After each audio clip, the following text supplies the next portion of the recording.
Well, welcome back, everybody, Yep. to Only Negotiations in the News. And today we're going to dive into another juicy topic: the international negotiations between China and the United States, and between Xi and Trump. And it's already happened, but let's talk about some of the things that went into it on the front end. There's the perception, there's the media reporting, there's a whole lot of geopolitics going on that influenced it, and then we had some outcomes which I thought were interesting as well as how they were reported. So with that, who wants to go first? Give us your take on these massive negotiations. Gerry, go I'd for love it. to jump in a couple of points right off the bat. Um, the question I want to put on the table today to see what you guys think. I think the summit was a success, but the question is whether the most powerful architecture available using China's own interest in Gulf stability to co-guarantee an Iran deal created a triangle that makes both agreements more durable.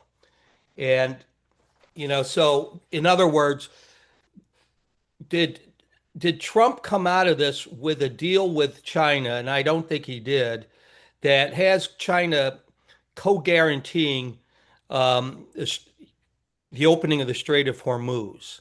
Because I think that might have been a missed opportunity where China would sort of be a co-guarantor of the opening of the Strait of Hormuz and maybe even a greater deal with Right. Iran. So that's What kind of the big question that I had. But and as it relates to what I said, the reporting of, as I understand it, there was not a joint release that was agreed to that they both said, here is what we agreed to. They both kind of said to their own people, here's what we agreed to. Through that context. And we Yeah. talked the last time about how when it's written in different languages, the interpretation of words so that each side can report back. But but as I do understand, both sides have agreed that a denuclearized Iran, they both agreed that was a thing. So Yep. does that pull China to the US's side? Whether it's and we're going to open, or is it something lighter than that? I don't know. Josh? And me too. Yeah, Gerry, did you want to say No, more no, about I it? that was sort of my question too. I really don't know where that left us. I mean, it certainly feels like that was to your point, Gerry. I think it felt like that was the place where there was a real opportunity to jointly be focused on something that would be productive. So in general, I don't think they got to that place. To your point, Mike, yes, there was a statement about, there not being a nuclearized Iran as a common point of reference. But people make those sort of public statements in a vague and general way, and then who knows what that means, right? Right. Um, as I was watching that unfold, there were a couple of things that sort of were quite sort of front and center for me. I mean, the first was that Trump's plane was full of mega businessmen. Yeah. And, we're back to the challenge of, is Trump representing the United States? Is he representing his own interest? Is he representing the interests of other businesses? Like, what exactly is going on? And I think this is part of the problem. I just actually was reading an article a little while ago about, sort of the dimension of Taiwan here. And, one of the elements to this is that there's a $14 billion package on the table related to U.S. Fighter jets and other kinds of things to Taiwan that the president has not signed off on. And, part of the challenge there is, and I do think that Taiwan, along with Iran, were probably major points of conversation here. Um, And the yeah, Korean Peninsula, correct, exactly. kind of And I tapping think down there that. is, and I think there is alignment. It sounds like there's some alignment around it, sort of North Korea, and on some level, them both agreeing to sort of keep the temperature down there. But I think when we come back around to Taiwan, it's interesting because I was reading some statistics earlier, and it said that China, despite the fact that they don't have diplomatic relations, obviously, with Taiwan, they do a tremendous amount of trade with Taiwan. It may not be public and broadcast in the way that other kinds of things are. But but there's a lot of stuff happening. In fact, my understanding is after the United States, Taiwan is China's biggest trading partner, which is sort of surprising. Really? Yeah. Yeah, yeah, I didn't know particularly that. around the technology related dimensions of this. I mean, China really on some level has a huge, I wouldn't call it a monopoly, but it's close on the rare earth side of things, which is what is driving um, the continued development of AI, right? It's raw earth minerals and it's energy technology, right? It's and I keep hearing people talking about the bottleneck of AI is energy production and having enough energy to keep all of this going. Right. But the rare earth piece of this is a big one, and China has such a huge advantage there that um, I'm sure that was a big part of the conversation. There was some conversation, as I understand it, about the US allowing China to purchase NVIDIA chips and things along those lines. There's 10 Um, companies I think that are allowed to purchase them. Yeah, Yeah. exactly. So I think, the thing is, it feels to me like there was more conversation about the business realm, the economics, um, than there was about quote unquote the political, and as part of this. And perhaps that makes a lot of sense because, like I said, all of these CEOs were accompanying Trump, and so the focus, and Trump tends to have that focus anyways, which is, He does. let's But focus on do you the think economy. that do you think that she sucked him into knowing that Trump cares about the business? I think so. Well, I would imagine so, and I also think because China, as we talked about last week, with vis-a-vis, or the last time we talked vis-a-vis Iran, the political structure also enables China to play a much longer, different game. Yeah, Um, and so the points of contention that exist from a political point of view, I think are easier to manage for China than the United States. Um, but my sense is, my understanding is actually the issue or question of tariffs did not really come up much. yeah, Perhaps because they both realize that neither one, it's really not getting anybody anywhere. But I don't know whether there's a I don't want to blink first mentality when it comes to that, I and think to be so. suggesting something like that. Right. So as that came out of off, I I thought, think Gerry, you do the negotiating with tyrants series. Do you think that Xi may have I'll just say set a trap for Trump to fall into, knowing that Trump can't help himself to talk about business and to be surrounded with powerful people? Do you think she said, "Hey, listen, we might want to talk about like some business if that suits you, Donald?" Um, and then let's talk about some Boeing planes that we might want to buy. That might help Boeing. That's an American company that's struggling clearly. Gee, if we could help you, would you be interested? And then Trump just dove in. Do you think that's a possibility? sure it's a possibility. And I never thought of that, Mike. That's a good point and always a possibility. I think she's got some, well, I think the first thing is to me, Trump's primary goal was to do business with China. And he loaded up the plane with all the high-powered CEOs. And it's like, Can we're you here imagine to that do seating business. chart? Like who's sitting in what front seat? And Wouldn't that be interesting to see? So I think she, though, has some issues internally. I don't. I think he's a little concerned about his own position. He's let go of a bunch of longtime generals and other people, and I think he's got coalitions internally that he needs to satisfy and to I heard be he doesn't concerned isn't about. told the truth by his people. Exactly. They're So afraid to tell him when there's a problem. yeah, and Putin's the same way. You tell Putin some bad news, the next thing you know, you're falling out of a window by accident. And yeah, so I think she's got some own issues, and I think Trump may have wanted to see for himself, how is she handling things? Is he composed? How's he doing? So you're right, Mike. That's very possible, but I think Trump's was just really there to get business, and the tariffs and stuff was all kind of like you said, Josh. I'm not sure the tariffs were talked about much at all. it's kind of noise at this point. Mm. But uh, she treated Trump like a king, and Oh, the you know, pomp and circumstance, oh, yes. of But course see, Trump that's sucks it up like well, a no, but see, that's vacuum what I said on cleaner. the last podcast is he's a silver or lead guy. Yeah, He's a narcissist guy, and you if you fight him, he will fight you back. And he loves yeah, nothing more than a good fight. It's the reality TV thing. It's for the show, yeah, and that's where I think Xi may have just said, "Hey, let's not fight this. Let's play into the ego that needs to be bowed down to." Oh, that was another thing I saw on the television. There was a little, it was almost 2 minute long piece on the handshake. And they counted like fist pumps. There was like 17 fist pumps, and who's the alpha in this relationship? When you're the leader, of the two most powerful nations in the world, do you think that plays into it? Like, oh, he who wouldn't let go first, and the media like sucked it up, yeah, yeah. and certainly Trump does too. Of course.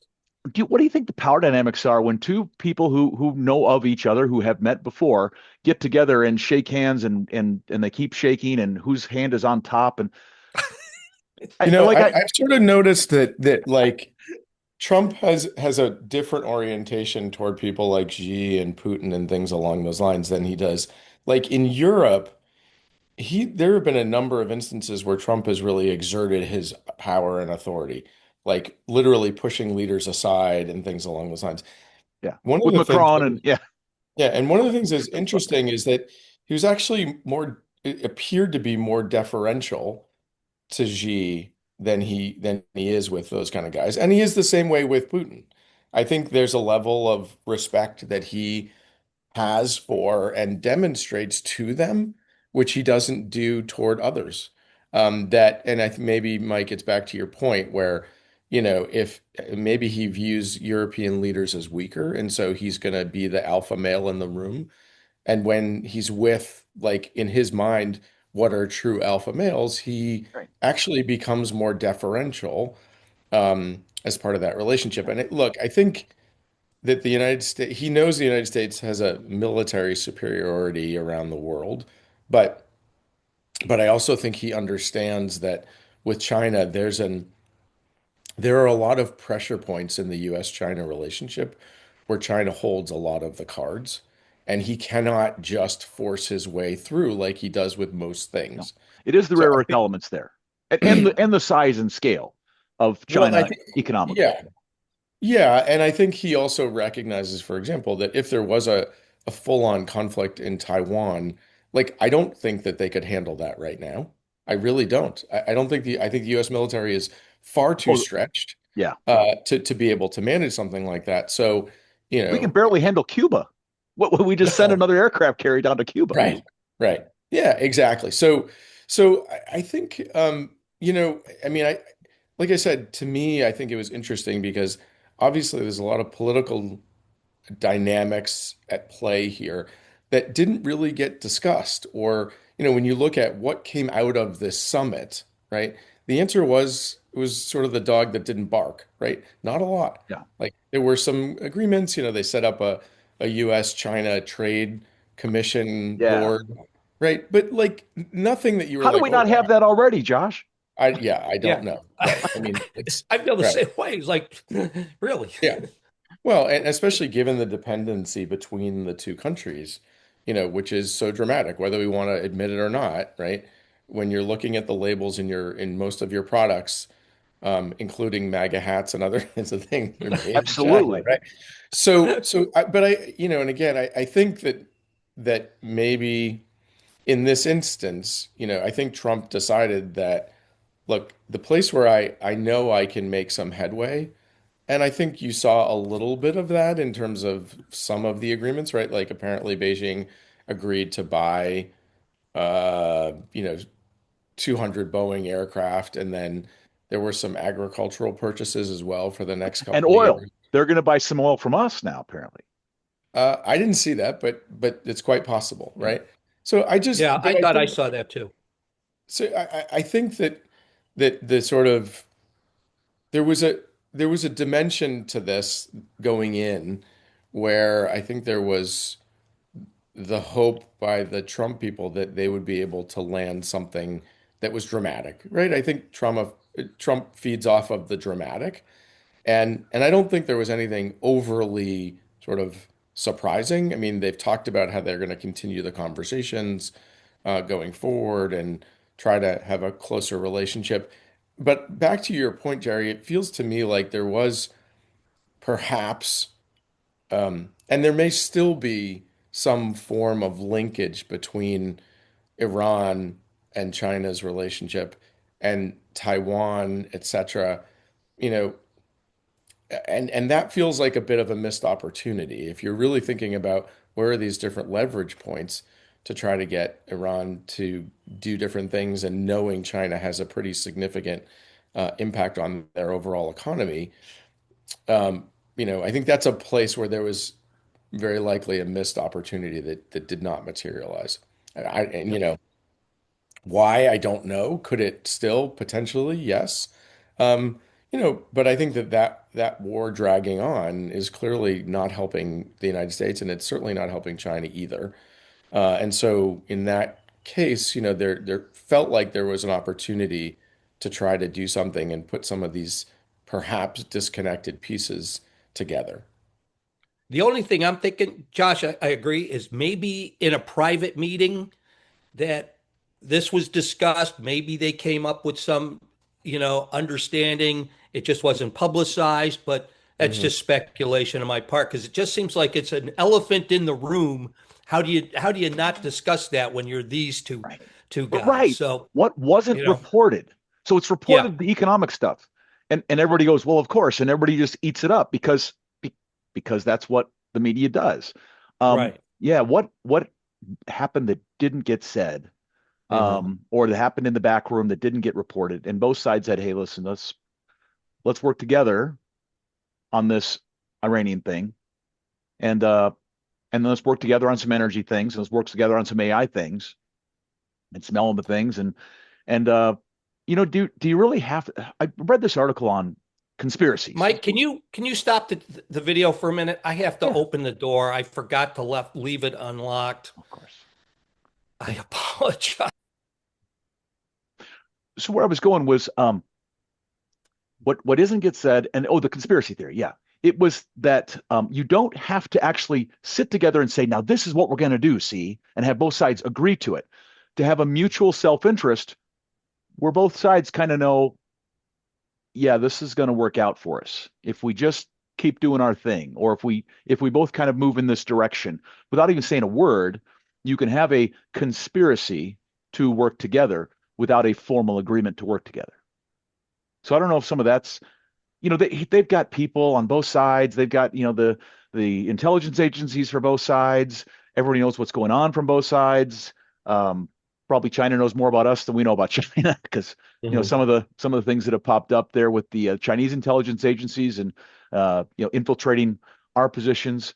Um, I don't know. What do you think about that? Could there just be this? Yes, we're going to get this thing worked out in the next 6 months, or is China actually adversarial and is like, yeah, we're not going to do a part. We're going to let you drag yourself into this war and waste your resources and overextend yourself, and we're just going to let it happen. I I mean, don't think so. go ahead, Jerry. No, I think China needs that oil badly, and I just can't imagine them sitting around, you know, unengaged. So my guess is they'll want to come up with something and maybe not make it public. I don't know, but I don't think they want to sit around waiting and probably buying oil from us is probably the last thing Right, that they want to do. right. Just my Well, opinion. they can get some Venezuela oil, Yeah, right. Okay, yeah. Good point, Mike. You got right? me. Well, but Well, yeah, it's really ours for now. But yeah, I do think, I mean, I also understand that China has other routes to getting the oil from Iran. It's not just through the strait.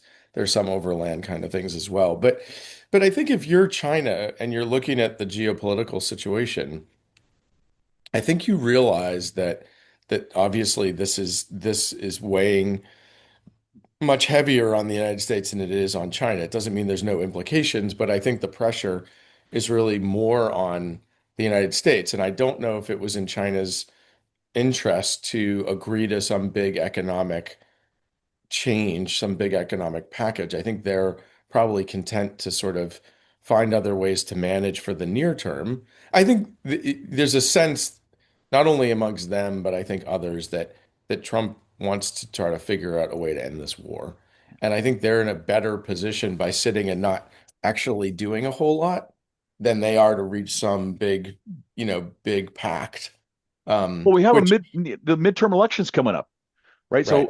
So a huge win for Trump would be to settle this thing before the elections. Gas prices come back down before the elections. Now, I think they're still going to lose seats, but if it gets worse before the midterms, whoo, it could absolutely end up in a landslide against him. Whereas at least he could salvage some seats if there was a definitive win. Yeah, I think that's right, but I don't know. But again, if I go back to China, they're probably thinking right now, like we don't necessarily want to give him that win, Absolutely. right? We can wait it out. We don't have Right. elections to worry about. Right. And, and again, I mean, it's interesting because obviously there's been a lot of talk about war, the potential increase of war between China and Taiwan. But the more that I'm learning and reading, they're talking about an impact of a $10 trillion on the economy if that kind of thing were to happen, um, which, is vastly more than what's happening now in the Gulf. And so, as much as China, and again, we talked earlier about these deep business connections that don't get really discussed but are quite real, right? It makes it hard to imagine. And I have to think Xi is also looking at what's happening in Iran, what's happening between Russia and Ukraine, and saying, gee, maybe military force isn't what it used to be, right? Maybe it doesn't guarantee the kind of victories we think it does. And it's giving him pause. And if you think about it too, I mean, China's military hasn't been engaged in a war since Vietnam. And I've heard China has never invaded a country. I don't know if that's true. I read that and I was like, wow, but I can't pick one that they have. I don't think it's an open and overt, sort of. I mean, I think they were in the backdrop, obviously, during the Cold War, where there was sort of the influence of communism in these different places, but not an outward invasion, right? Yeah. Yeah. So I And they've just, got another problem. Their weapons have not performed well when engaged in combat. And so much of their weapons are sitting on probably Iranian ships at the bottom of the strait.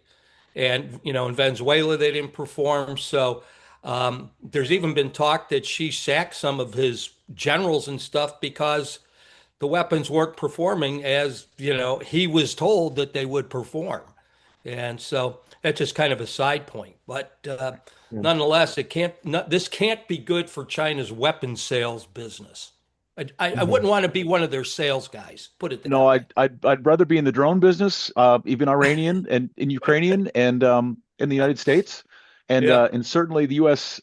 Military has the finest weapons at their disposal in the world. Mhm. That's how you Yeah, make money, right? You Yep. cause conflict and then you sell weapons to both sides. Yeah. right.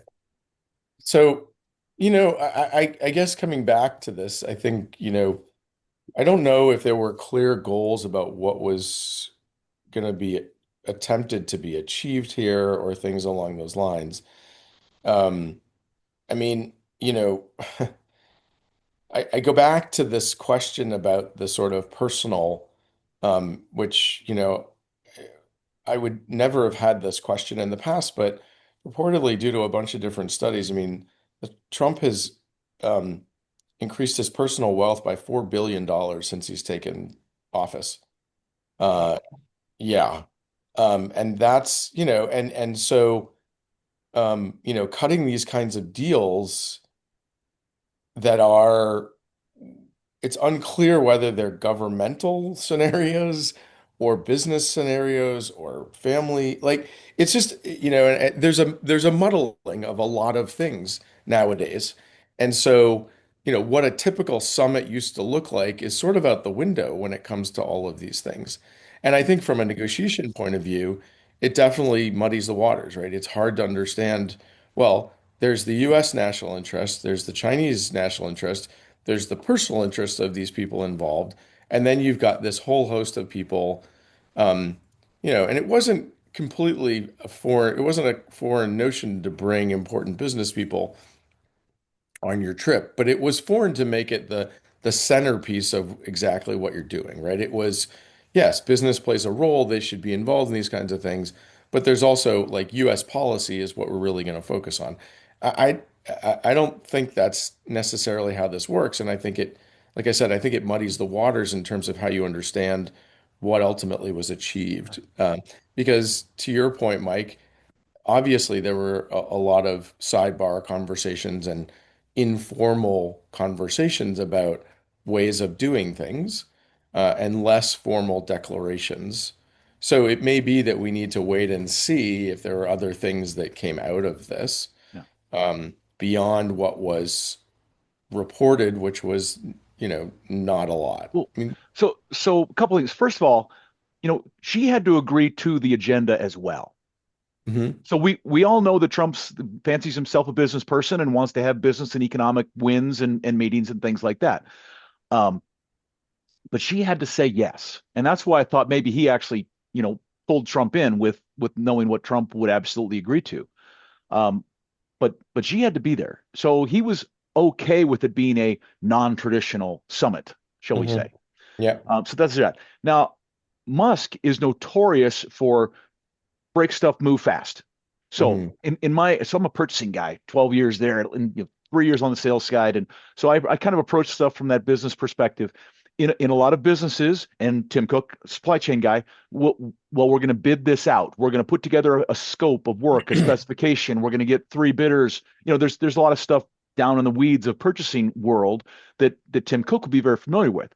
Whereas a Musk in the room could reach a deal, a massive deal in 15 mhm, minutes because he doesn't care about the process of getting to the right. right supplier. He just cares about the CEO of their company and me said, we're going to do a deal. And then they'll delegate to their teams, you guys figure out the details. But the deal is already done in that 15-minute meeting, which I suspect Musk probably was very more comfortable in that situation than a Cook who might be more relationship, long term, process focused than Musk, who will just go for stuff. The So old yeah, your people and my people will talk, and you and I'll have lunch, kind yeah. of thing. You're saying. I think Musk does that fast, and Cook would be more methodical. But that's okay. They're both in the room. Look, Apple and China, that goes back, and Cook's really strategic about his relationships, buying up capacity so that no one else can buy the Gorilla Glass or whatever the capacity might be. So Cook is really good about doing that. I It's an eclectic group in the room, and I think they all probably took something away. And Trump doesn't care as long as they're all saying nice things about him. You know, Mhm, he gets his win just from the ego feed. Forget the $4 billion plus, and I'm sure he'll make money off that too. mhm, But it's the ego of it's the concept of enough, and we know Trump wants to have more always, but he's set up for life. He's not going to have to worry about too much. So really, he can prioritize his ego over making money. He'll take both, by the way. But if there's a one and a one A, I think ego is one and one A is the money. Well, I think his whole goal of this, his win, his big ask was the business part of the whole thing. That's the way I read it. And the other international geopolitics, I don't think in his mind were all that important. And just from what I'm seeing on, on the surface, that's the way it appears to me, and I could be wrong. I think he enjoyed being hosted and feted like, by the Chinese, and and she gave him that, and he was gracious to she, and it was you know a mutual admiration society, and all that stuff. But I really think Trump's real goal was to look like a great business hero more than a great geopolitician. And again, I could be wrong on that, but that's the way I read it. Do you guys think that Ukraine Russia was discussed at all, or was that is that so old news and it's going to work itself out eventually somehow some way that they didn't prioritize that? It sounds to me like it was certainly not a priority. I would Yeah. think the Iran war and Taiwan, and then the business dimension to this were one, two, three. It could Well, have even been mentioning Korea Peninsula, like I haven't heard about any flare-ups in Korea since the Rocket Man days of Trump. When there was a little bit more recently, but for the most part, yeah, it has been relatively quiet. I mean, you know, there was a notion that I mean, certainly China during the Russia-Ukraine war was a key player because of the relationship between Russia and China.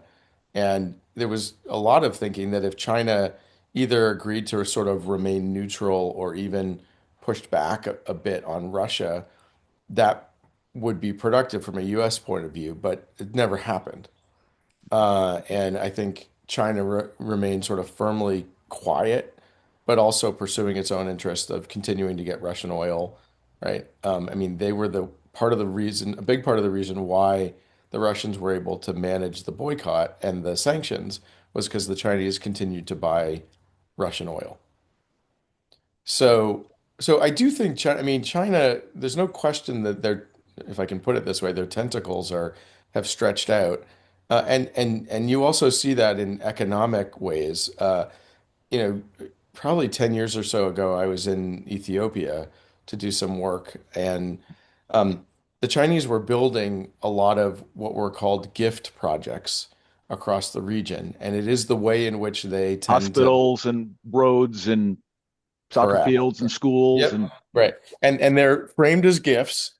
But what's interesting is that they also refuse to use local workers. They're Chinese workers that are sent to these places. So it's a way of employing the Chinese worker, but it's also a way of attempting to endear yourself to places so that you curry favor, right?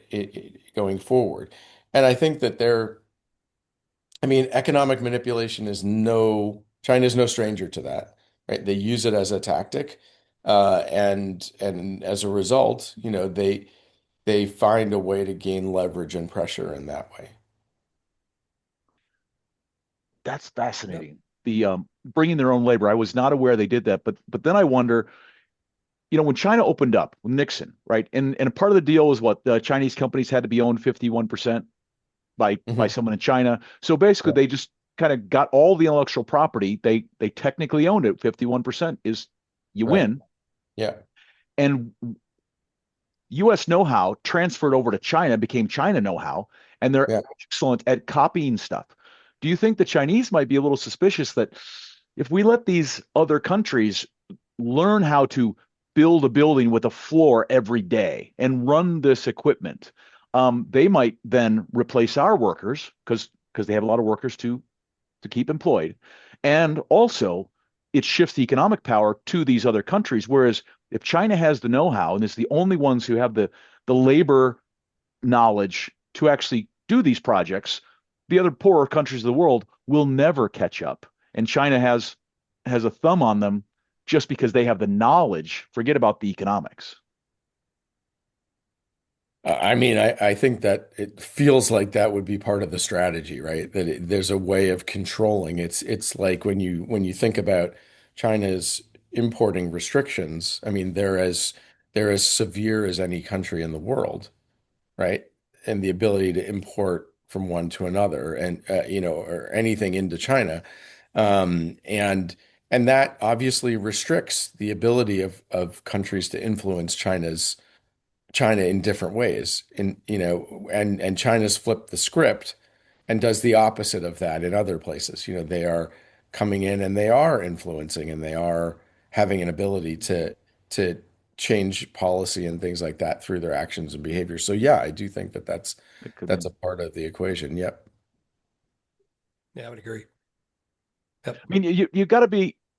you got a lot of time to think, and you have a lot of people thinking on your staff, and they do have Yeah. that long term, right? The 5,000 year mentality, not this election cycle. They're not worried about a midterm election. So Yeah. so they have to think, how do I employ all my people? How do I maintain power? How do I gain prestige and power in the world for the next 1,000 years? And to do that, Right. that means by default you have to keep other people down, which keeps you up. Yeah. And it's interesting because like before, our call, I was reading a little more about the whole chip dimensions of this and 10 Chinese companies or 10 American companies being able to sell their chips. But the author who wrote the article was saying that China's playing the long game here. They know that Chinese companies are behind American companies when it comes to AI development, but they believe they're catching up. And so it's almost like we'll give you a little bit of a carrot here and enable you to sell some chips because we need them, etc. Right? Yeah. But not so many that their continued development won't eventually surpass the United States. I mean, again, we're back to this Well, it's always a time catch-up game. dimension. Yeah. If But the Chinese do something really well, it's copy. And there's mhm, this great, I forget the name of the movie. It's about art, and apparently in China, culturally, one of the greatest honors is to be able to copy someone very well, so you can't distinguish between the two mhm, artists. yeah. And they do that in everything else. Innovation, maybe not so much. So they do rely on someone to be the innovator, so that they can then copy and drive costs, out, because that's what they do really well as well. Right. And I think that is, and I mean that was the phenomenon that enabled the Japanese as well, to rise in the 80s, 90s, and early 2000s, right? They would take a lot of US products and they would improve upon them and they would make them better. And I think and it's interesting because a lot of people here right here would say, you're taking intellectual property improperly, etc. And to your point, Mike, there's a different orientation altogether. It's a form of respect and almost flattery that you would copy somebody else and try to do something as well as they could. And it's a little bit, it's almost like, when US businesses go to China and you sign a contract, right? A contract here in the United States is clearly um, something that is not mutable, but in China, it's a living document where they're constantly going back to it and saying, "Well, things have changed. We need to modify. We need to change." And a lot of American businesses are like, "Well, what are you talking about? We have a contract. Like, you need to live up to the contract." Josh, And the Chinese are, I was just involved in a deal exactly like that. There was an email exchange, and the Mm, date and the purchase order and the price and everything was agreed to. And then the Americans, they started asking some questions, and then the contract wasn't being fulfilled. And as we looked at it, we were devising, and we're like, you guys opened the door to the Chinese saying, "Oh, this is fluid. That mhm, purchase order that you thought we agreed to is not agreed to because you started asking questions." So mhm, the Americans kind of fell into a trap of not. And here's the thing, Asian cultures are all so different. The Japanese, Asian, but like with Toyota, when I worked at General Motors, they would allow tours. They would allow General Motors employees to come in and see their plants. And this is what I thought the brilliance of it was. If we copied them, we would by default be about 3 years behind them, mhm, because they were innovating in terms of process. So no mhm, matter what we did, we were going to be behind. And here's the other brilliant thing. If we told our suppliers to do what you're doing for Toyota, but do it for GM, now their process becomes the default mhm, status quo, the way all suppliers do it. Set up a pallet, set up a license plate for what's on the mhm, pallet. And so I thought the brilliance of that is to let people steal your ideas because they are by default behind you. And I thought, mhm. dang, that's forward thinking. Yeah, I don't know if the very. Chinese are that way or not, because they have a different problem. They have a labor issue to worry about. Not that the Japanese don't, but it's all a relative basis, right? Yeah, yeah, yeah. It's interesting. So what do you Yeah. think is going to come next out of this, guys? I know there's a September schedule that she's going to come over. Is that going to Mhm. be more? It's right around the midterms, right there. Woo. It's that might be crazy, but again, Trump's going to need to get his wins, and Well, and you're right, Mike. It'll be interesting to see. But what I thought was real interesting, and I wrote about it on LinkedIn, talking about the aftermath of the summit, was how Putin jumped on an airplane like 2 days later and headed to China to meet with Xi, and didn't get quite the regal reception that Trump got. But Putin just jumped on an airplane. Of course, there was agreements back and forth for him to do it, but jumped on the airplane, headed to but China. that sounds very, very orchestrated. Think Now, so? now you talk about, well, let's talk about the N word, narcissism. Okay. Okay, we Okay. do have Putin shirtless, Yeah. walking around. Okay, Yep. there was a point in time when Putin was Yeah. the world's biggest narcissist in Yeah. office.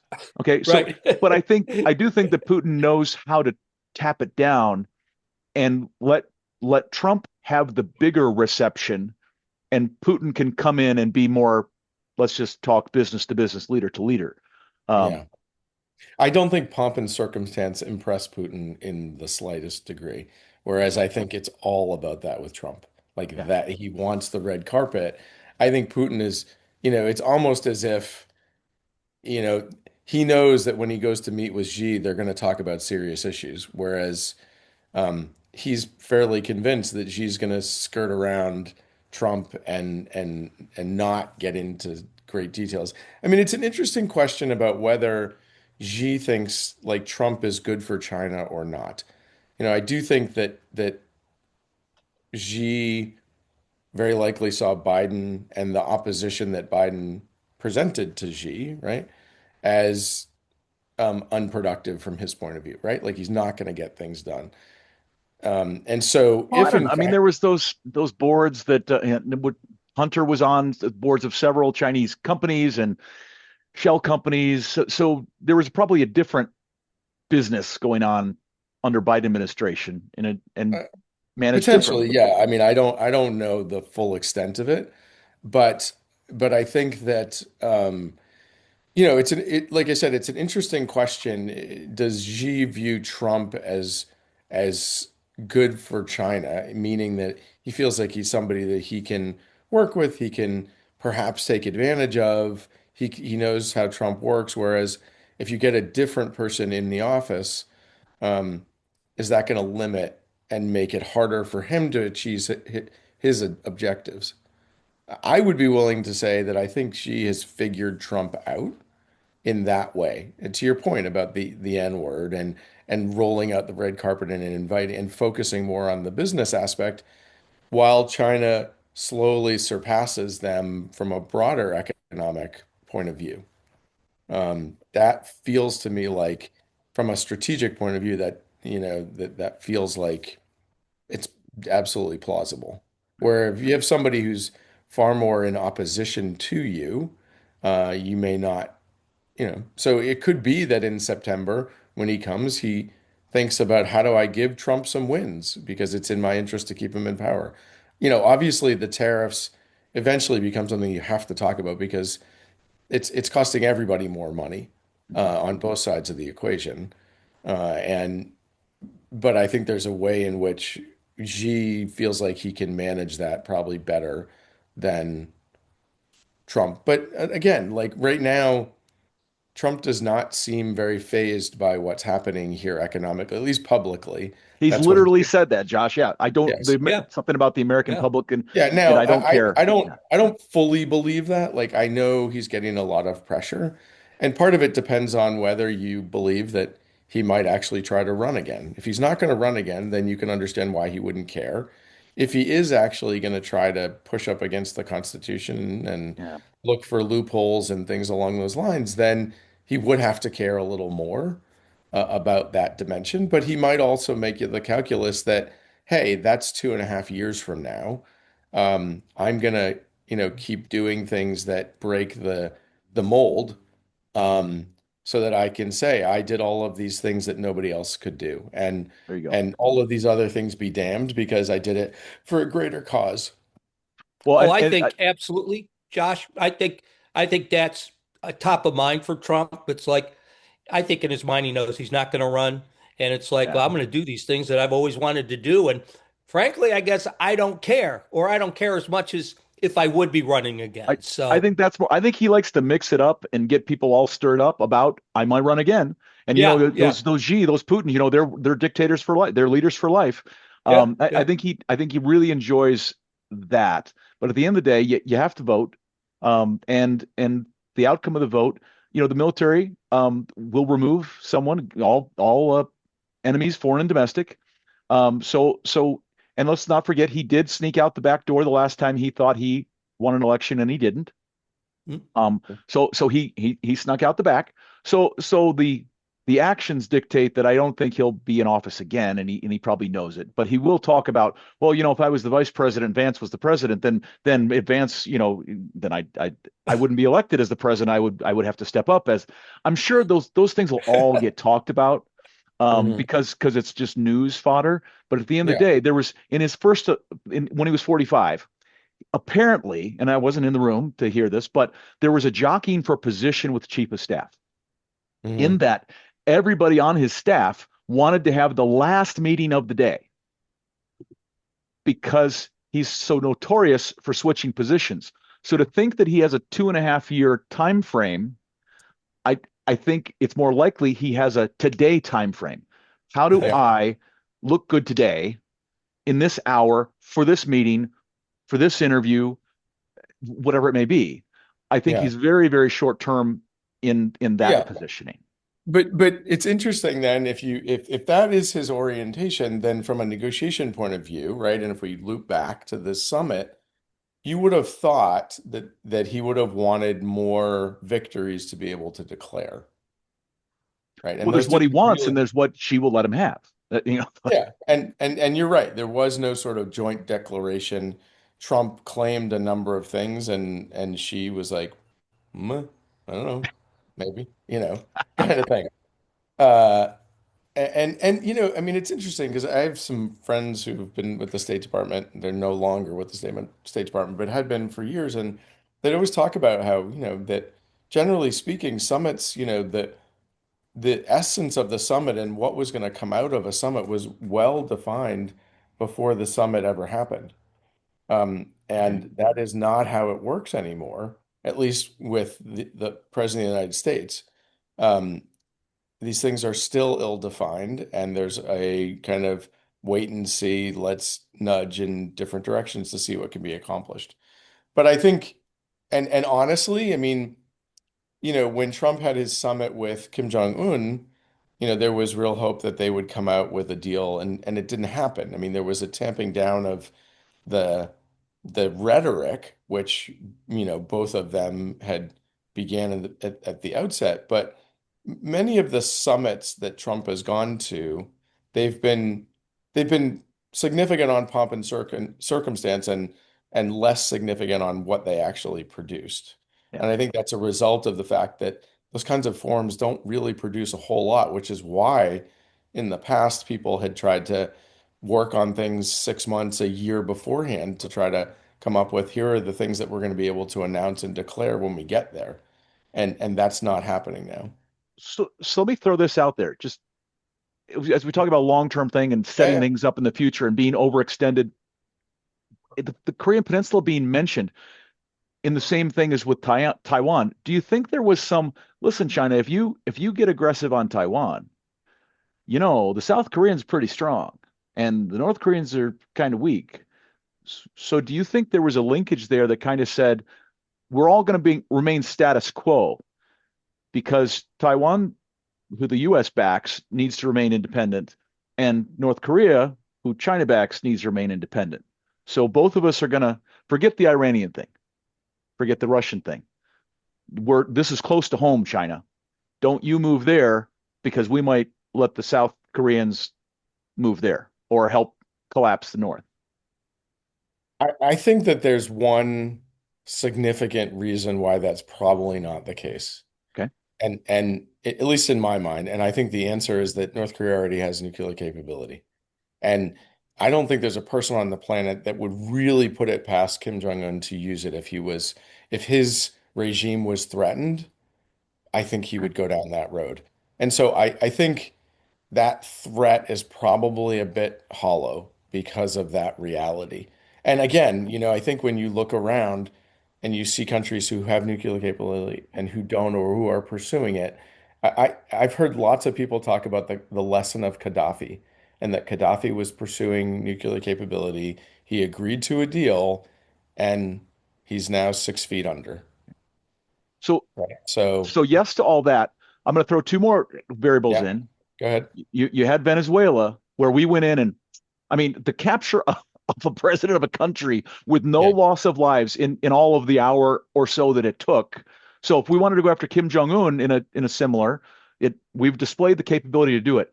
And then apparently when she was at Mar-a-Lago, there was a Trump pulled away. Hey, I've got to do something here. I'll be right back.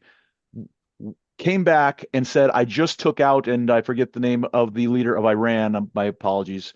That You talking about Soleimani? yeah, Oh, that was killed. Was it uh, Soleimani? Yeah, Soleimani. And Yeah. Trump said to Xi, I just had to lead an because he had to lead it. Yeah. Like he's watching on the TV. It's like when yeah, Obama and Clinton and yeah. when they were all there, he's just watching. But to be able to pull away, come back and say, yeah, we just took him out. You're you're telling to Xi those two events that if we really wanted to get Kim Jong Un out, it's not like impossible. No, but again, neither of those places had nuclear capability. Oh, so you would And think there might be a what do you call that? A dead man switch that Kim Jong Un has set I it up. think it is the ultimate deterrent for these guys. Maduro didn't have it, and if he did, maybe he'd have put something in place, and nor did Iran, right? Mm, So I do think that I mean, that is the fear, and as Kim Jong-un continues to test his intercontinental missiles and things along those lines, he's clearly sending signals that if you go down that road, like don't tempt me yeah. kind of thing. Now, again, who knows? And one would hope that that wouldn't be the case, but I think he is clear in his mind, whether it's right or not doesn't matter, whether it's based on reality or not doesn't matter, that his survival is directly tied to the fact that he's got nuclear capability. Do you guys think there would be I an think you're right. overthrow in North Korea? There That will that would that, there? that the people will just eventually say, we've been brainwashed enough. We have enough information about the outside world. We're tired of living without power, without the nice things that everyone else has. We're tired of being lied to, and there's a revolution. Do you think that's a possibility in the next 20 years there when Kim Jong-un passes? Um, I don't think Look, so. I'm not a I'm not North hopeful. I'm not a North Korea expert, but all of Yeah. the things that I've learned and read over the years about this, and I would say that it's probably more than the average person just because of some of the conversations and some of the things I've been involved in. I don't think so. I don't believe that the North Koreans are privy to the kind of stuff the rest of the world is, and as a result, it's like they don't know any different, Okay. because they are kept in a world that this is their reality. And so I don't, Like a Truman Show. They just have their bubble, and that's Yeah. it. They don't very even much know. so, very much Okay. so. And you can't I drop don't in think it's, leaflets and no, I don't think it's like Iran. Iran, I genuinely do believe that the vast majority of people there, um, have had well, they had access a to, taste. yeah, they had The a taste, 50s and 60s, Yeah. they saw the modern right. world. Yeah. But they also there's no question there's a desire amongst a significant part of the population for something very, very different. And that's why I think Trump did what he did, which is to go out and say, "Hey, now's your chance to rise up." Right? Like if he said that in North Korea, people were like, "Come on, man!" Like that, there's no chance that's going to happen. And it was very little chance that it would happen in Iran just because of the reality.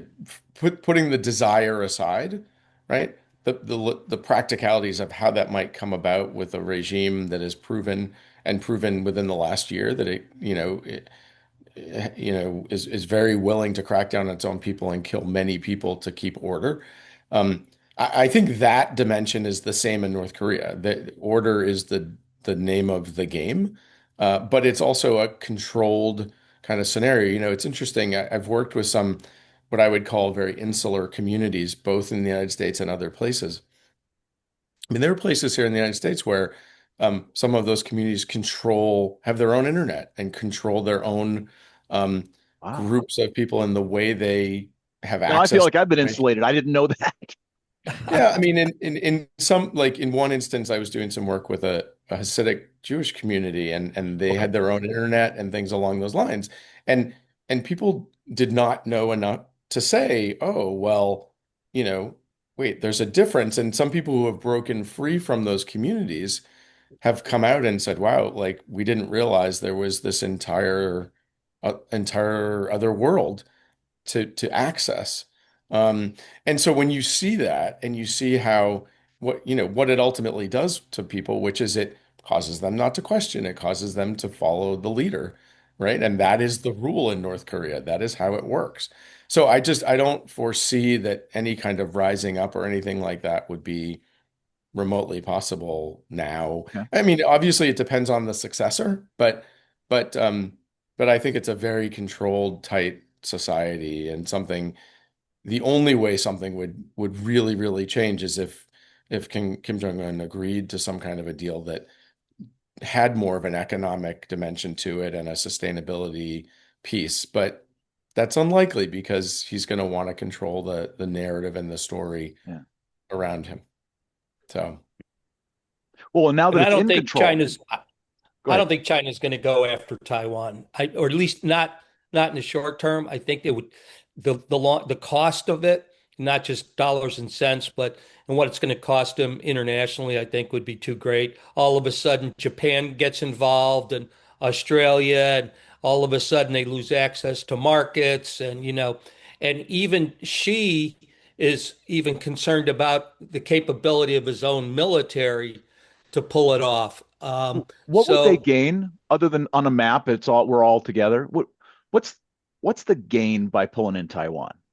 probably pride. Maybe they think they're going to get, the TSMC, the semiconductor manufacturing company, although Okay. a lot of that is even being moved to the United States. So they'd lose all the intellectual capital. The people would all flee to the United States. So maybe they'd have factories and machines, but who knows if they could figure out how to, run them appropriately. So you know, I don't know what the real win in it for them is, but I don't see them doing it in the next 10 years. I just think the entire cost of it, not just the military operation, but what it would cost them internationally, I think would be, you know, too great. All right. Come Well, 2040, maybe it's a different story. That's just my perhaps Jerry, opinion. the supplement we did, and Josh, so Jerry jumped on at the end of the last one because he branked out, so I put another half hour on the end of the episode. Jerry, you mentioned something that um, when you take away the other side's bargaining chip, when you bomb it out of existence, and they Right, don't have a chip, well, right, now they got nothing to negotiate with. right. Perhaps Taiwan will always be China's bargaining chip because everyone's afraid that they might invade them. So if they say, well, those Taiwan, that's part of culturally we're all the same. As long as they keep saying that, but leave them alone, they have something to bargain with.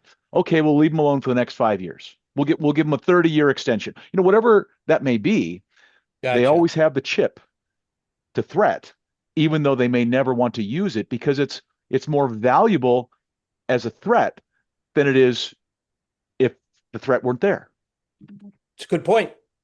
I see your I think point. there's something to that. I think the other thing is like I don't think we can ever underestimate pride and identity. And it's a driving factor. There may be, there's a lot of things that countries do because there's a dimension of face preservation. And China, without question, sees Taiwan as part of its homeland, if you will, And right? And anti-imperialism, if we right, bring it home, yeah. we've gotten the imperialists out. Yeah. So it's the intangible elements to a lot of these things that I think often fly in the face of rationale and logic, right? You can lay out the case that you just did, Jerry, economically, militarily, and yet people often will do things because of pride, ego, and the desire to say, you're not going to tell us that that's not part of China, right? Uh, I mean, Yeah. that's the X factor here. Sure. And I'm sure in China, there's probably coalitions that have both ideas. Like we don't care about the cost. It's our home, that's part of our homeland, and we're going to get it. And then there's others that are probably a little bit the other side, the other coalition. Well, what's it really going to cost us overall? Mhm. And I guess it depends what coalition is stronger and can dominate to make that decision. So you're right. Right. Pride can make people do crazy things. Yeah. That's what I'm told anyway. I have Right. no personal experience with that, but Right. been I was going to told say, that. look at Cuba. We're still, duking it out over stuff that happened in the 50s. Right. That's exactly Right. Yeah. Right. Good point, Mike. All right, let's wrap it up today. I want to thank you both All right. for your time again and knowledge, especially from guys who don't know a lot about geopolitics, but just ask a lot of questions. So thank you for sharing that. Right. We'll see you guys in the next couple of weeks. All right. Sounds good. Bye, everybody. Great. Take care, guys. Bye now.